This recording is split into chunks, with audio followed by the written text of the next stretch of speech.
Students, जैसा कि हमने सिंथेसिस के 2 पार्ट कर लिए, कॉम्प्लेक्स कंपाउंड। इसी का तीसरा पार्ट है सिंपल सेंटेंस। और सिंपल सेंटेंस के अंदर भी 6 पार्ट हैं। तो पहला पार्ट है यूज ऑफ पार्टिसिपल। पार्टिसिपल तीन प्रकार के होते हैं: प्रेजेंट पार्टिसिपल, पास्ट पार्टिसिपल और परफेक्ट पार्टिसिपल। आज हम पढ़ेंगे use of present participle. Present participle के अंदर वर्ब फर्स्ट प्लस आईडी का प्रयोग होता है। और ये जो वर्ब आवाज देगी, कर, करके, हुआ, हुए, हुई की। फर्स्ट सेंटेंस, हरी सादा लॉयन ही रन अवे। हरी ने शेर देखा, वह भाग गया। ये जो वर्ब दे रखी है हमें यहाँ, इस वर्ब को हम इसमें फर्स्ट फॉर्म आईएनजी लगा देंगे तो ये पार्टिसिपल का काम करेगी। सीइंग द लॉयन, शेर को देख कर, देखो यहाँ कर की आवाज आई है, शेर को देख कर, और ही के सामने लिख दिया हरी रन अवे, हरी भाग गया। Next sentence, see here the noise, उसने शोर सुना। सी वॉक अप, वो जाग गई। तो यहाँ हियर्ड में आईएनजी लगाएंगे, hearing the noise she woke up, वो जाग गई। हालांकि ये सीइंग जो हियर है ये स्टडी वर्ब है। और स्टडी वर्ब क्या होती है? वे वर्ब जिसमें कोई एक्शन ना हो, है ना। सीइंग देखना, देखने कोई एक्शन नहीं हो रहा, सुनने कोई वर्ब नहीं हो रहा, फील है, महसूस करना, उसमें कोई एक्शन नहीं हो रहा। तो इनमें आईएनजी वैसे नहीं लग सकती किसी प्रेजेंट कंटिन्यूअस में या पास्ट कंटिन्यूअस में, लेकिन अगर इसका यूज पार्शियल के रूप में हो तो आईएनजी लग सकता है, तभी आवाज तो देगी कर करके हुआ ही की। Next sentence, the tiger was hungry he killed a cow. अगर पहले सेंटेंस में सहायक क्रिया आ जाए और बाद में हंग्री क्या है, हंग्री एडजेक्टिव है, तो वाज के स्थान पे बीइंग लगा देना। बीइंग हंग्री, भूखा होने पर, comma the tiger killed a cow, tiger ने एक काउ को मार दिया। Next sentence, I saw a girl, मैंने एक लड़की को देखा। She was carrying a basket, वो एक टोकरी ले जा रही थी। अब कोई सोचने लगे कि यहाँ भी सा लिखा था, यहाँ भी सा लिखा था, इसे भी सीइंग से बना लो, तो ये नहीं बनेगा। क्यों?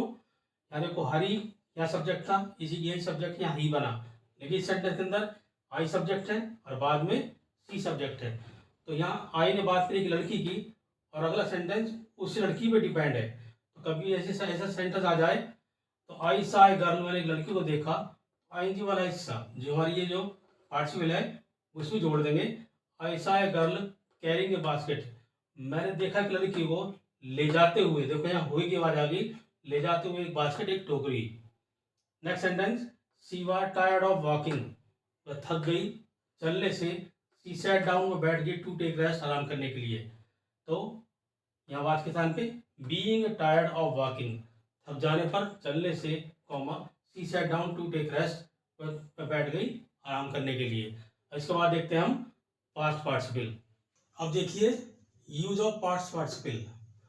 पास्ट पार्टिसिपल में वर्ब थर्ड का प्रयोग होता है और ये वर्ब थर्ड जो है हुआ, हुए, हुई की आवाज देती है। First sentence, I found my ring, मैंने पाली अपनी अंगूठी। इट वाज लॉस्ट, या खो गई थी। तो ये जो लॉस्ट वर्ड आया किसके लिए? रिंग के लिए। तो हमने क्या किया, I found my lost ring. अब ये लॉस्ट जो है ना, ये आवाज किसकी आ रही है? खोई हुई, हुई की आवाज आ रही है कि मैंने पाली खोई हुई अंगूठी। Next sentence, she helped a man, उसने सहायता की एक आदमी की। ही वाज वाउंडेड, वह घायल था। तो वाक्य क्या बना? सी हेल्प्ड ए वाउंडेड मैन, उसने सहायता की एक घायल हुए आदमी की। हम क्या करते हैं, तो ये जो वर्ब थर्ड दे रखी है, मैंने लिखा ना वर्ब थर्ड, ये जो वर्ब थर्ड दे रखी है ये हम नाउन से पहले लिख देते हैं। या मैन नाउन है, इससे पहले लिख दिया, रिंग नाउन है, उससे पहले लिख दिया। Next, I sold the chair, मैंने कुर्सी बेच दी। इट वाज ब्रोकन, या टूट गई थी। I sold the broken chair, मैंने बेच दी टूटी हुई कुर्सी। इस तरह से हमने पास्ट पार्टिसिपल बनाने सीखे। अब देखते हैं use of perfect participle. Perfect participle में हैविंग प्लस वर्ब थर्ड का प्रयोग होता है।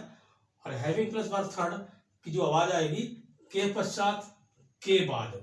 देखो कैसे, the made clean the room, made बोलते हैं नौकरानी को, जेंट्स जो नौकर होते हैं उसे सर्वेंट बोलते हैं, और जो लेडीज नौकरानी होती है उसे मेड बोलते हैं। The made clean the room, नौकरानी ने कमरा साफ किया। सी वेंट हर होम, वो अपने घर चली गई। तो इसकी पहचान कैसे करोगे? इसमें कर्ता एक काम खत्म करने के बाद, पूर्ण रूप से काम खत्म करने के बाद दूसरा काम स्टार्ट करता है। तो हैविंग क्लीन्ड लिखा मैंने, देखो having plus verb third, having cleaned the room, कमरे को साफ करने के बाद the made went her home, नौकरानी अपने घर चली गई। नेक्स्ट सेंटेंस, सी कंप्लीटेड हर वर्क, उसने अपना काम पूरा किया। सी वेंट टू स्लीप, वो सोने चली गई। इसका मतलब क्या है, उसने अपना पूरा काम कर लिया, उसके बाद सोई वो। तो हैविंग कंप्लीटेड हर वर्क, अपना कार्य पूरा करने के बाद सी वेंट टू स्लीप, वह सोने चली गई। Next sentence, the farmer प्लोड the field, किसान ने खेत को जोता। ही टुक रेस्ट, उसने आराम किया। इसका मतलब उसने पूरा खेत जोतने के बाद आराम किया। हैविंग प्लोड द फील्ड, खेत को जोतने के बाद द फार्मर टुक रेस्ट, किसान ने आराम किया। और आशा करता हूँ कि आज ये पार्शियल के नियम समझ में आ गए होंगे, है ना। और जो बुक में एक्सरसाइज दे रखी है उनको प्रैक्टिस करना, एक प्रैक्टिस करने से आपके अंदर एक कॉन्फिडेंस आएगा, ठीक है ना। और कोई भी क्वेरीज हो तो मुझे कमेंट में लिख के दे। आज के लिए इतना काफ़ी है, थैंक यू।